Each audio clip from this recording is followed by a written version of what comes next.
Pemirsa, kondisi Sungai Sekanak Lambidaro yang berada di kawasan 26 Ilir di Kota Palembang kembali menuai keluhan warga.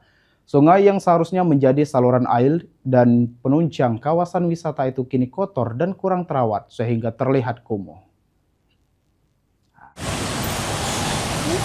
Ini Sinuga. Assalamualaikum warahmatullahi wabarakatuh. Halo pemirsa PAL TV, kembali lagi bersama saya Nazwa Irunisa dan juru kamera Ilham Wahyudi. Saat ini kami berada di salah satu kawasan Sungai Sekanak Lambidaro yang berada di kawasan 26 Ilir. Dan juga ini merupakan salah satu pusat destinasi wisata Kota Palembang yang sangat terkenal di Kota Palembang oleh beberapa masyarakat di sini. Dan mari kita lihat di sini pemirsa, untuk kebersihan dari Sungai Sekanak ini sangat-sangat kotor sekali, banyak sekali sampah yang berada di sisi sungai ini dan juga menimbulkan bau yang tidak sedap untuk masyarakat di sekitar sini. Dan bagaimana pemirsa, untuk liputan selengkapnya mari kita lihat bersama.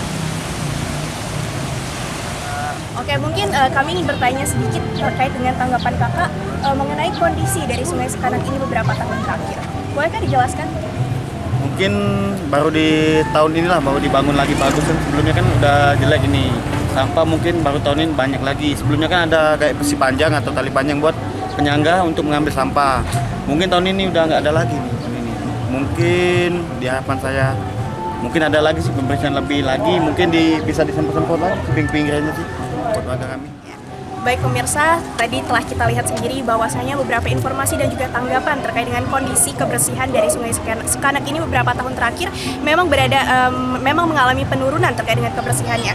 Mungkin karena kesadaran dari masyarakat sekitar dan juga upaya dari pemerintah untuk bisa membersihkannya secara rutin. Tetapi harus kita pahami juga bahwasanya ini bukan hanya kesadaran dari orang-orang di sekitar sini saja, tetapi harus tetap memiliki kewajiban dan juga kebijakan tersendiri. Sehingga pemirsa, mungkin dari Nazwa Irunisa di Sungai Sekanak melaporkan.